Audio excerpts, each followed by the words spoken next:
अस्सलाम वालेकुम एवरीवन। सो हमारा आज का टॉपिक है 9th class chapter 2 solving biological problem. First of all इसमें मैं आपको बता दूं कि हमारे पास MCQs शॉर्ट क्वेश्चंस और लॉन्ग क्वेश्चन कौन से हैं। इस चैप्टर में से अमूमन लॉन्ग क्वेश्चन नहीं आता, बट फिर भी हम उसकी प्रिपरेशन करेंगे क्योंकि अगर आ गया पेपर में तो आप लोगों की तैयारी हो। लॉन्ग क्वेश्चन में जो सबसे इम्पॉर्टेंट क्वेश्चन है वो है what is a biological method and what are its steps to solve a biological problem. Support your answer with an example. Second is write a note on malaria, give its treatment. Short questions में हमारे पास आ जाते हैं define biological method, give its importance. Define hypothesis, give its characteristics. What is observation? What are its types? How malaria was described in ancient times? Give the discovery of Plasmodium.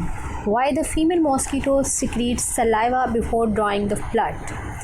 Define theory, law and principle with example. इस question में आपको differentiation भी पूछ सकते हैं theory, law and principal का। सबसे पहले फर्स्ट क्वेश्चन को डिस्कस करते हैं that what is biological method, what are its steps and problem and what is its importance. वो साइंटिफिक मेथड जिसमें किसी बायोलॉजिकल प्रॉब्लम को सॉल्व किया जाए उसको हम कहते हैं बायोलॉजिकल मेथड। इसने हमारी प्रीवियस हिस्ट्री में ऑलमोस्ट 500 ईयर से बहुत इम्पॉर्टेंट रोल प्ले किया है। इसने हमारी मेडिसिन, इकोलॉजी और टेक्नोलॉजी में बहुत सारी एडवांसमेंट्स और न्यू टेक्निक्स ईजाद की हैं, जिसकी वजह से क्वालिटी ऑफ लाइफ इम्प्रूव हो रहा है। ये हो गई इसकी importance. Moving towards the next, that what are its steps to solve the biological problems. First of all हमें पता होना चाहिए कि प्रॉब्लम है कहाँ पे। Either it is biological problem or a physical or not a biological problem. So biologists adopt the biological method when they face a biological issues or a problem. Biologist biological method, life relating method को adopt करते हैं अगर उन्होंने कोई biological issue face किया हो। For example in ancient times malaria was a big biological problem. Malaria एक biological problem थी। लोगों को नहीं पता था कि किस वजह से लोगों को मलेरिया हो रहा है। So it was a biological problem. Then the next step is observation. Observation की two types हो सकती हैं। Either it is quantitative observation or either is a qualitative observation. Quantitative observation is always preferred over the qualitative observation. Quantitative observation हमेशा qualitative observation से अच्छी होती है।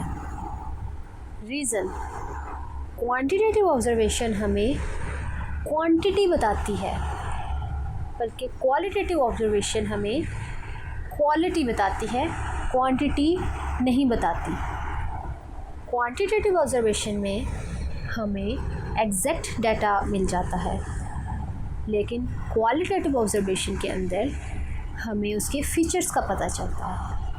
So, qualitative observation is not preferred in most of the cases. For example, in a quantitative observation, अगर हम 1 litre of water का वे करें 1000 ग्राम और लीटर ऑफ एथेनॉल का वे करें तो वो होता है 789 ग्राम्स। सो हमें इसमें क्वांटिटी मिली। वाइल अगर क्वालिटेटिव डाटा की बात की जाए हमें वो इस तरह के क्वांटिटीज़ प्रोवाइड नहीं करेगा, ना ही हमें वो यूजुअल डाटा प्रोवाइड करेगा। वो बस हमें ये बताएगा कि वाटर का वेट एथेनॉल के वेट से ज़्यादा है। या एथेनॉल वाटर से लाइटर है। कितना लाइटर है और वाटर का वेट एथेनॉल से कितना ज़्यादा है ये हमें नहीं बताएगा। The next is hypothesis. Hypothesis is a tentative explanation of observation that may be true or false. ये आपने जो बायोलॉजिकल प्रॉब्लम ऑब्ज़र्व की है उसकी एक टेंटेटिव ऑब्जर्वेशन है, टेंटेटिव एक्सप्लेनेशन है। ये एक्सप्लेनेशन आपकी गलत भी हो सकती है और सही भी हो सकती है। फॉर एग्ज़ाम्पल, मलेरिया के केसेस में आप लोगों ने कहा कि हमें मलेरिया हो रहा है ड्यू टू मार्शी वाटर्स, लेकिन ऑब्ज़र्वेशन करने के बाद, ट्रू ऑब्ज़र्वेशन के बाद पता चला ये मार्शी वाटर्स से नहीं हो रहा है, ये मॉस्किटो की वजह से हो रहा है। सो हाइपोथेसिस में बी ट्रू और false. It is a tentative explanation of observation. It is a general statement, it's a tentative idea. ये एक सिंपल पॉसिबल स्टेटमेंट होती है कि हाँ ऐसा हो सकता है, इस तरह से फील किया गया है। It should be testable and potentially falsifiable. इसको टेस्ट किया जा सकता है कि आइदर इट शुड बी और नॉट, और इसको गलत भी साबित किया जा सकता है कि नहीं, मलेरिया मार्शी एरियाज़ की वजह से नहीं, बैड एयर की वजह से नहीं, मलेरिया मॉस्किटो की वजह से स्प्रेड हो रहा है, जो कि एनोफिलिस है। Then deductions. Fourth step is deduction. What is deduction? Deduction is a logical consequences of hypothesis. Deduction prove or disprove hypothesis. Hypothesis के बाद वाला स्टेप डिडक्शन आता है। डिडक्शन वो स्टेप है जो कि हाइपोथेसिस को या तो प्रूव करता है या फिर डिसप्रूव कर देता है। एग्जाम्पल हमें यहाँ पे बताई गई है कि 1898 Italian biologist allowed Anopheles mosquito to bite malaria patient. The mosquito was kept for few days and then it was allowed to bite the healthy man. The later it will malaria, and this way it was confirmed that mosquito transmit the plasmodium and spread malaria. हुआ ये था कि एक biologist ने 1898 में test किया एक Anopheles mosquito को, और उसको उस मॉस्किटो को बाइट करवाया एक हेल्दी पेशेंट को, एक हेल्दी पर्सन को, उस मॉस्किटो को बाइट करवाया एक हेल्दी पर्सन से।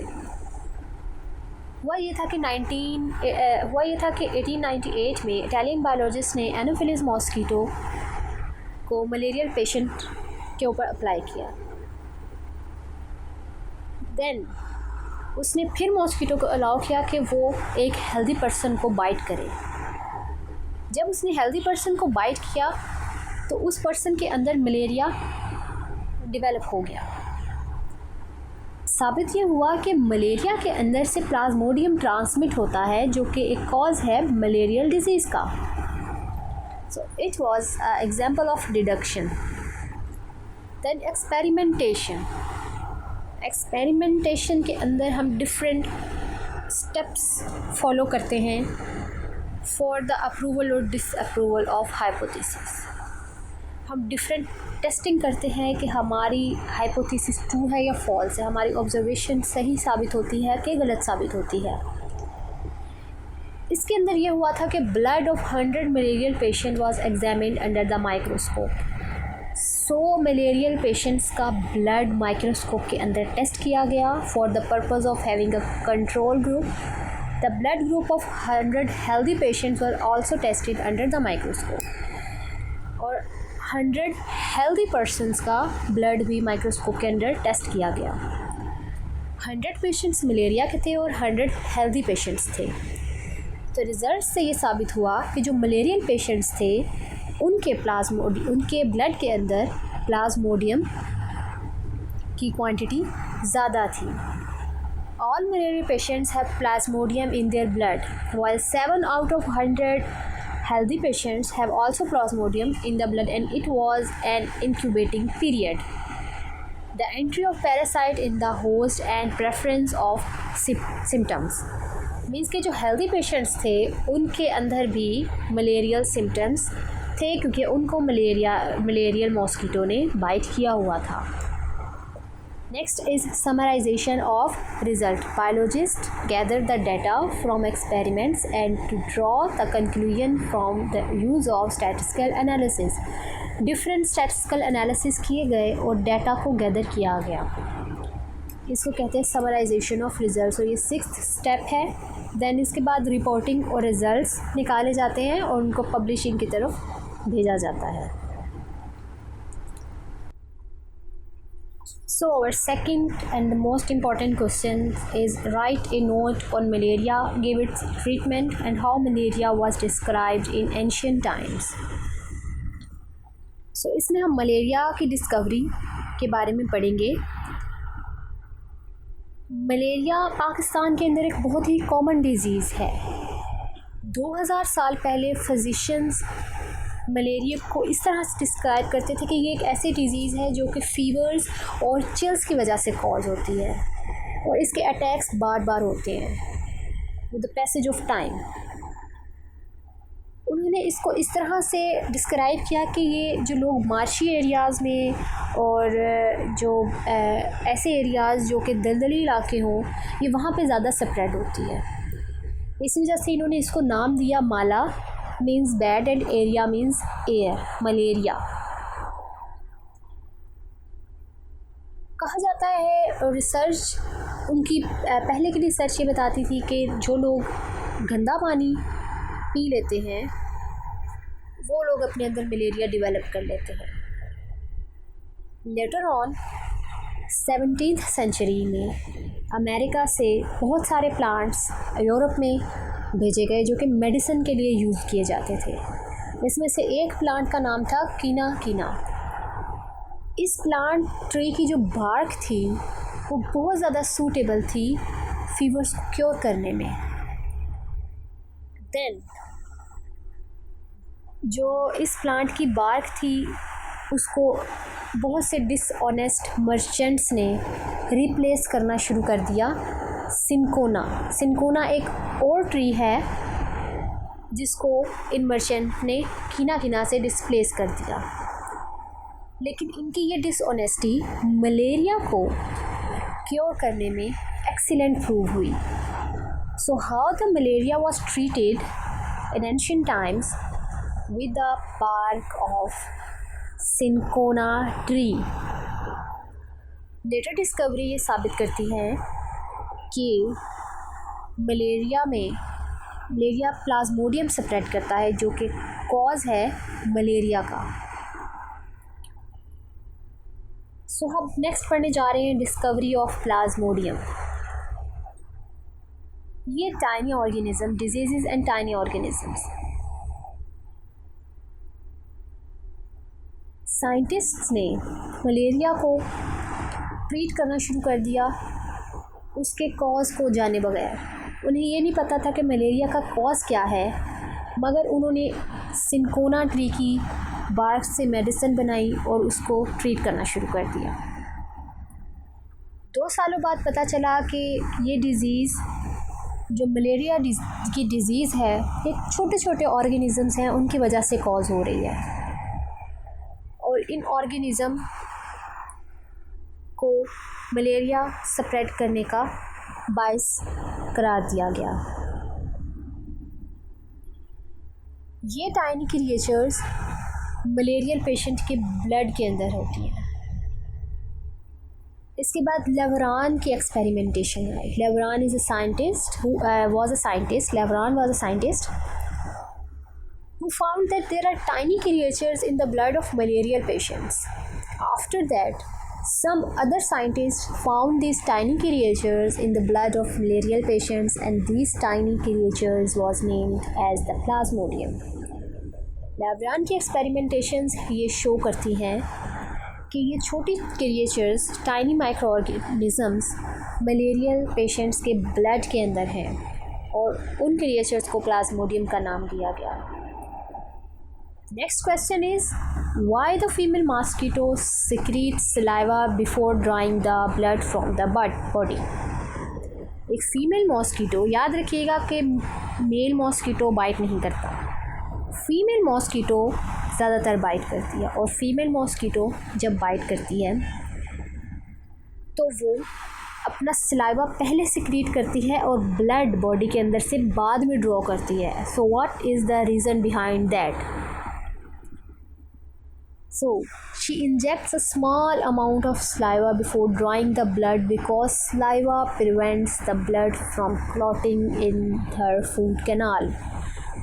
वो सलाइवा इसलिए पहले सिक्रीट करती है क्योंकि जब वो ह्यूमन बॉडी से या किसी भी लिविंग ऑर्गेनिज्म की बॉडी से जब वो ब्लड को इंजेक्ट करे तो उसकी अपनी फूड कैनाल के अंदर ब्लड क्लॉटिंग ना हो, इसी वजह से वो सलाइवा सिक्रीट करती है। और उस सलाइवे का जो नाम है वो हेपरिन है, हेपरिन।